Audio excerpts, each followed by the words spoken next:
يا سيدنا محمد وعلى آل محمد كما صليت على إبراهيم وعلى آل إبراهيم إنك حميد مجيد. اللهم بارك على محمد وعلى آل محمد كما باركت على إبراهيم وعلى آل إبراهيم إنك حميد مجيد. أعوذ بالله من الشيطان الرجيم. بسم الله الرحمن الرحيم. وأتموا الحج والعمرة لله. சதகல்லாஹுல் அலீம். அகிலங்கள் அனைத்தையும் படைத்து பரிபாலித்து ரட்சித்து பாதுகாத்து அதை சீராகவும் சிறப்பாகவும் இயக்கிக் கொண்டிருக்கக்கூடிய இல்லாமல்ல அல்லாஹ் ஒருவனுக்கே புகழ் அனைத்தும் உண்டாகட்டுமாக. இந்த அல்லாஹ்வின் பேரருளும் பெரும் கிருபையும் நம் உயிரிலும் மேலான கண்மணி நாயகம் முஹம்மது ரசூலுல்லாஹி ஸல்லல்லாஹு அலைஹி வஸல்லம் அவர்கள் மீதும் அவர்களுடைய குடும்பத்தினர்கள், தோழர்கள், உம்மத்தினர்கள், வருகை தந்துள்ள நாம் எல்லோரின் மீதும் உண்டாகட்டுமாக. புனிதமான ஹஜ்ஜுடைய சம்பந்தப்பட்ட வழிகாட்டு பயான் என்பதினால், தல்பியா பயான் என்பதினால், தல்பியாவை கொண்டு இன்ஷா அல்லாஹ் நாம் தொடங்குவோம். அல்லாஹ் ரப்புல் ஆலமீன் இந்த தல்பியாவின் பரக்கத்தை கொண்டு நம்முடைய அமல்கள் அனைத்தையும் லேசாக்கி வைப்பானாக. ஆமீன். لبيك اللهم لبيك لبيك اللهم لبيك لبيك لا شريك لك لبيك لبيك لا شريك لك لبيك إن الحمد والنعمة لك والملك لا شريك لك لبيك اللهم لبيك لبيك اللهم لبيك لبيك لا شريك لك لبيك لبيك لا شريك لك لبيك إن الحمد والنعمة لك والملك لا شريك لك لبيك اللهم لبيك لبيك اللهم لبيك لبيك لا شريك لك لبيك لبيك لا شريك لك لبيك إن الحمد والنعمة لك والملك لا شريك لك அல்ஹம்துலில்லாஹ். அல்லாஹ் ரப்பல் ஆலமீன் நம்முடைய அமல்களையும் பயணங்களையும் கபூல் செய்து லேசாக்கி வைப்பானாக.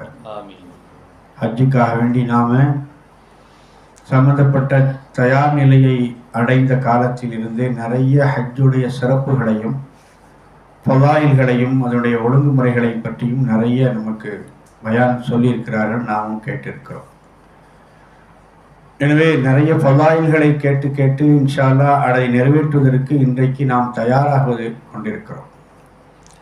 இனி நாம் என்ன செய்ய வேண்டும், நம்முடைய பயண அமைப்புகள் எப்படி இருக்கிறது, எப்படி இருக்கும், அமல்கள் எப்படி அமைத்து கொள்ளணும், அந்த அமல்களுடைய ஒழுங்குமுறைகள் என்ன, இந்த வருடம் ஹஜ்ஜுடைய இடங்கள்லையும் ஹஜ்ஜி நிறைவேற்றக்கூடிய புனிதமான இருக்கக்கூடிய அந்த மீகாத்துகளுக்குள்ள அந்த மினா, அரஃபா, முஸ்தலிஃபா, மக்கா, மதீனா இந்த மாதிரி இடங்களில் பேண வேண்டிய நிலைகள் என்ன என்பதைத்தான் இன்ஷா அல்லாஹ் இந்த ஜோடில் நம்ம பெரும்பாலும் சொல்வதற்காக இருக்கிறோம். பொதுவாக வணக்கங்க வழிபாடுகளில் இஸ்லாத்தினுடைய கடமைகள் 5 நம்ம எல்லாத்துக்கும் தெரியும். அந்த கடமைகளை அல்லாஹ் சொல்லும் பொழுது அல்லாஹ் குர்ஆன்ல யா அய்யுஹல்லதீன ஆமனூ குதிப அலைக்குமுஸ் ஸியாமு கமா குதிப அலல்லதீன மின் கப்லிக்கும் லஅல்லக்கும் தத்தகூன். நோன்பை பற்றி அல்லாஹ் சொல்றான்.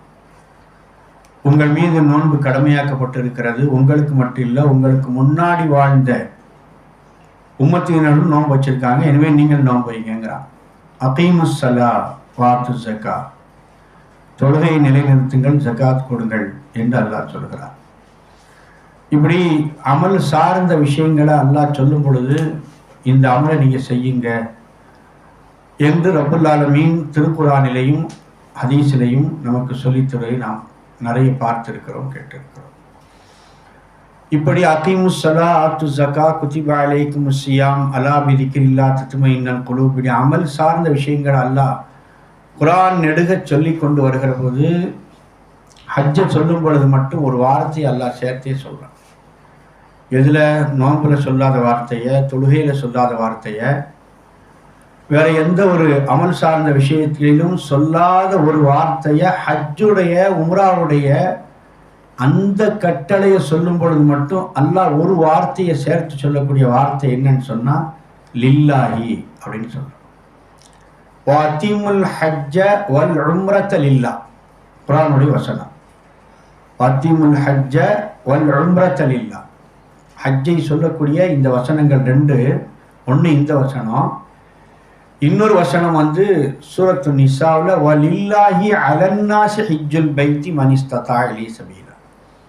இங்கே அல்லாஹ்வுக்காக வேண்டி நீங்கள் உம்ராவை ஹஜ்ஜை நிறைவேற்றுங்கன்னு சொல்லக்கூடிய வார்த்தையை அதே இடத்துல அங்கே வலில்லாஹி அலன்னாஸி ஹிஜ்ஜுல் பைத்தி, அல்லாஹ்வுக்காக வேண்டி ஹஜ்ஜி செய்யுங்க என்று ரெண்டு பக்கமும் லில்லா, அல்லாஹ்வுக்காக வேண்டி செய்யுங்க என்ற ஒரு வார்த்தையை அல்லாஹ் சேர்த்து சொல்வதற்கு என்ன காரணம்? எல்லா வணக்கங்களும் அல்லாஹ்வுக்காண்டி தான் செய்கிறோம், அப்படித்தானே? எது செஞ்சாலும் தொழுகை அல்லாஹ்வுக்காக வேண்டி தான் தொழுகிறோம், நோன்பு அல்லாஹ்வுக்காக வேண்டி தான், ஜக்காத் அல்லாஹ்வுக்காக வேண்டி தான். பொருளாதாரத்தில் கொடுக்கக்கூடிய வணக்கம் என்பது ஜக்காத், நேரத்தில் கொடுக்கக்கூடிய வணக்கம் என்பது தொழுகை, பொருளாதாரத்தில் செய்யக்கூடிய வணக்கம் என்பது ஜக்காத். இந்த நேரம் பொருளாதாரம் எல்லாமே கொடுக்கக்கூடிய எல்லா வணக்கமும் அல்லாஹ்வுக்காக வேண்டி தான், அல்லாஹ்வுடைய பொருத்தத்தை அடைவதற்காக வேண்டி தான், சொர்க்கத்தை பெறுவதற்காக வேண்டி தான் என்று இருக்கிற போது இந்த மூணையும் சேர்த்து சொல்லக்கூடிய இந்த ஹஜ் உம்ராவுடைய வணக்கத்தை சொல்லும் பொழுது மட்டும் லில்லாஹி, நீங்கள் அல்லாஹ்வுக்காக வேண்டி செய்யணும், இதில் இஹ்லாஸ் இருக்கணும், உங்களுக்கு தூய்மையான எண்ணம் இருக்கணும், உங்களுடைய கல்பு தூய்மையாக இருக்கணும், உங்களுடைய செயல்பாடுகள் தூய்மையாக இருக்கணும், அமல்கள் தூய்மையாக இருக்கணும். எனவே லில்லா என்று அல்லாஹ் தஆலா சேர்த்து சொல்வதற்கு காரணம் என்னன்னு சொன்னால் இதில் நிறைய முகஸ்துதி இருக்கும், நிறைய பெருமைகள் இருக்கும். நிறைய பேர் நம்மளை பார்த்து துவா செய்யுங்க ஹாஜியார் வாங்க துவா செய்யுங்கன்னு சொல்லுவாங்க. உச்சி முகர்ந்து எங்களுக்காக நீங்கள் எல்லா இடத்துல துவா கேளுங்கன்னு சொல்லும் பொழுது நம்முடைய கல்பில் நம்மை அறியாமல் ஷைத்தான் ஒரு வஸ்வஸாவை உண்டு பண்ணிடக்கூடாது. ஆஹா, நம்ம பார்த்து எல்லாரும் துவா செய்கிறாங்கன்னு சொல்லிடுறாங்க. அதே மாதிரி அவர் ஹஜ்ஜுக்கு போயிட்டாரு, நம்மளும் ஹஜ்ஜுக்கு போகணும், இல்லைன்னா நமக்கு நல்லா இருக்காது, மரியாதை இல்லை அப்படிங்கிறதுக்காண்டி ஹஜ்ஜு பண்ணாதீங்க, பெருமைக்காண்டி ஹஜ்ஜு பண்ணாதீங்க, பிறருடைய போற்றுதலுக்காண்டி ஹஜ்ஜு பண்ணாதீங்க, உம்ரா பண்ணாதீங்க. அதே மாதிரி வேற நோக்கங்களுக்காண்டி ஹஜ்ஜு உம்ரா நீங்கள் பண்ணக்கூடாது. இது பண்ண வேண்டிய நிலை உண்டாகும் என்பதற்காண்டி அல்லாஹ் சொன்னால் லில்லாஹி, இந்த அமலை பொறுத்தவரையில் அல்லாஹ்வுக்காக வேண்டி நீங்கள் செய்யுங்க. இந்த அமலை சொல்லும் பொழுதே அல்லாஹ் தூய்மையான எண்ணத்தை லில்லா அப்படிங்கிற அந்த கல்பில் நீங்கள் ஆழமாக பதிய வச்சு கொள்ளுங்க என்று அல்லாஹ் தஆலா சொல்லி காட்டுறான். ஆக நம்முடைய எண்ணங்களை முதல்ல அல்லாஹ் தூய்மைப்படுத்தும் விதமாக அங்கே உள்ள அழுக்குகளை எல்லாத்தையும் வெளியெடுத்துருங்க, அங்கே தேங்கி இருக்கக்கூடிய எல்லா கெட்ட எண்ணங்களையும் வெளியெடுத்துருங்க. உங்கள் காசை கொண்டோ, உங்களுடைய அமலை கொண்டோ, உங்களுடைய செல்வாக்கை கொண்டோ, செல்வத்தை கொண்டோ அல்ல, என் அருளை கொண்டு நீங்கள் போறீங்க. நீங்கள் லில்லாஹி, அல்லாஹ்வுக்காக வேண்டி என்கின்ற அந்த எண்ணத்தை தூய்மையாக ஆழமாக பதிய வைத்துக் கொள்ளுங்கள் என்று அல்லாஹ் தஆலா இந்த ஹஜ்ஜையும் உம்ராவை பற்றி சொல்லக்கூடிய இந்த இரண்டு இடங்களிலேயுமே லில்லா என்கின்ற வார்த்தையும் அல்லாஹ் குர்ஆனில் சேர்த்து சொல்வதை நாம் பார்க்கிறோம். அல்லாஹ் தஆலா நம்முடைய ஹஜ்ஜையும் நம்முடைய உம்ராவையும் எல்லா அமல்களையும் அல்லாஹ்வுக்காக வேண்டியே செய்யக்கூடிய அமலாக அல்லாஹ் ஆக்கி அருள் புரிவானாக. இந்த ஹஜ்ஜுடைய விஷயங்களை நீங்கள் பார்த்தீங்கன்னு சொன்னால், உம்ராவுடைய விஷயங்களை பார்த்தீங்கன்னா அல்லாஹ் திருக்குர்ஆனில் அஃபலா தஅக்கிலூன் அஃபலா யன்துரூன், நீங்கள் யோசித்து பார்க்கக்கூடாதா, நீங்கள் சிந்தித்து பார்க்கக்கூடாதா, அஃபலா ததபர்ரூன், நீங்கள் சிந்தனை செய்து உணரக்கூடாதா என்று குர்ஆன் நெடுகளை கேட்டுக்கிட்டே வருவான். சில இடங்களில் ஒரு வசனத்தை சொல்லிவிட்டு நீங்கள் யோசிக்கக்கூடாதா, நீங்கள் சிந்தனை செய்யக்கூடாதா, நீங்கள் உணரக்கூடாதா, அஃபலா ததபர்ரூன், நீங்கள் உணரக்கூடாதா, இப்படி கேட்டுக்கிட்டே வருவான். இந்த சிந்தனைக்கு, இந்த அறிவுக்கு, உணர்வுக்கு தாண்டி குர்ஆனில் சொல்லப்பட்ட ஒரு இபாதத், ஒரு வணக்கம் இருக்குது அப்படின்னு சொன்னால் அது ஹஜ்ஜுடைய வணக்கம் தான். எல்லாத்தையும் யோசனை பண்ணுங்க. அலம் தர அன்னல்லாஹ யஸ்ஜுது லஹு மன் ஃபிஸ் ஸமாவாத்தி வல் அர்தி வஷம்ஸ் வல் கமர், அல்லாஹ் அந்த மரம், செடி, கொடி, சூரியன், சந்திரன் எல்லாத்தையும் அல்லாஹ் குர்ஆனில் பேசுகிறான். வஸக்கர லக்கும் ஷம்ஸ வல் கமர தாயிபைன், சூரியனையும் சந்திரனையும் நீங்கள் யோசித்து பார்க்கக்கூடாத நாம் வசப்படுத்தி இருக்கிறோம். இப்படி நிறைய பேசுகிறான் குர்ஆனில். இந்த விஷயங்களை எல்லாத்தையும் பேசிட்டு நீங்கள் யோசிக்கக்கூடாதான்னு கேட்பான். நீ சிந்தனை செய்யக்கூடாதா, வஃபி அன்ஃபுசிக்கும் அஃபலா துப்சிரூன், உங்களுக்குள்ளே நீங்கள் சிந்தனை செஞ்சு பார்க்கக்கூடாதா? முதல்ல உங்களை யோசனை பண்ணி பாருங்க. நீங்கள் எவ்வளோ பெரிய அற்புதமான என்னுடைய படைப்புகளில் ஒன்று. உங்கள் முடிக்கு நீங்கள் யோசனை பண்ணியிருக்கீங்களா? அல்லாஹ் கேட்குறான். உங்கள் தலைமுடி வளர்ந்துக்கிட்டே இருக்குது, வெட்டிக்கிட்டே இருக்கீங்க. அதிலிருந்து ஒரு 3 இன்ச்சு இமை முடி, இது என்னது இல்லை, இங்குள்ள வளர்ச்சி இங்கே இல்லை. அதே மாதிரி அதுலேருந்து கொஞ்சம் கீழே வாங்க, இந்த ரோமத்தினுடைய தடிமானம் இந்த ரோமத்தில் இல்லை. இந்த ரோமத்துக்குள்ளேயே உங்களை நான் எவ்வளோ அற்புதத்தை வச்சிருக்கிறேன், நீ யோசிச்சு பார்க்கக்கூடாது. அவஃபி அன்ஃபுசிக்கும் அஃபலா துப்சிரூன், நீ யோசிக்க மாட்டீங்க? அல்லாஹ் கேட்குறேன். உங்களை நீங்கள் யோசனை பண்ணி பாருங்க. உங்களில் எத்தனை டிசைன்! அல்லாஹ் அக்பர். எல்லாத்துக்கும் 2 கண்ணு, 1 மூக்கு, உதடு, வாய், பல் எல்லாம் வரலாம்.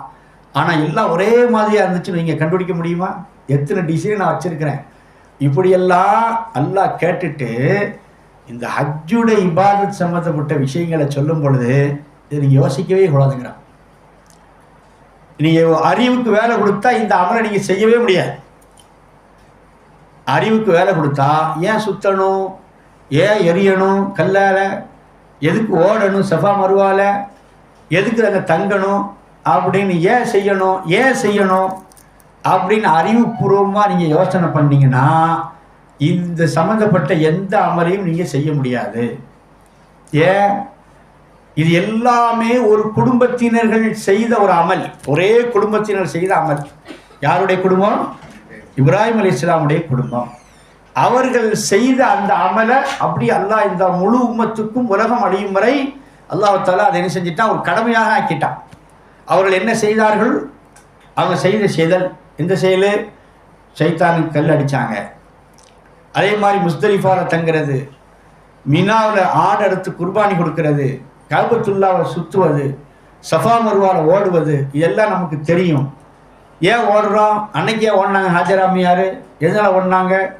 அந்த பச்சை பிள்ளையை போட்டுட்டு தண்ணிக்காக ஓடினாங்க. ஆனால் இன்றைக்கி அங்கே முழுமையாக தண்ணி வைக்கப்பட்டிருக்கு. கூலிங் தண்ணி இருக்குது, கூலி இல்லாமல் தண்ணி இருக்கிறது, பேக்கில் வச்சுருக்கோம். அப்படியே ஓடணும். நீங்கள் யோசித்து பார்க்கக்கூடாதான்னு நல்லா இங்கே கேட்கவே இல்லை. இங்கே ஓடுங்கிறான். ஓடுனா ஓடணும், சுற்றுனா சுற்றணும், படுக்கணும், முஸ்தலிஃபாவில் படுத்துருந்துன்னா படுக்கணும், கல்லை எடுத்து எரினா எரியணும். எதுக்காண்டி எரியிறோம்? அங்கே தான் ஷைத்தான் இருக்கானா?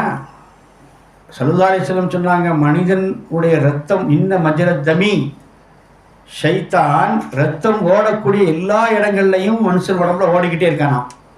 அவனா கல்லை முதல் எங்கே எரியணும்? நமக்கு நாம தான் எரியணும். ஆனால் அங்கேயே அவன் எரியணும். எதுக்காண்டி எரியணும்? அங்கே தான் ஷைத்தான் இருக்கானா. எரி, கல்லை எரி, 7 கல் எரி. எதற்காண்டி 7 கல் எரியணும்? இந்த உலகத்தில் அல்லாஹ்வை அடைவதற்குண்டான அந்த வழிகளுக்கு தடையாக இருப்பது 7 விஷயங்கள்.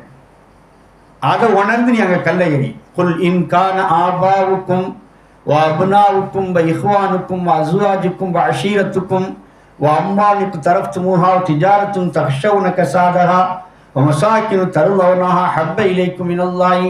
அல்லாஹ் குர்ஆனில் சொல்லுவான், சூரத்து தௌபாவில்.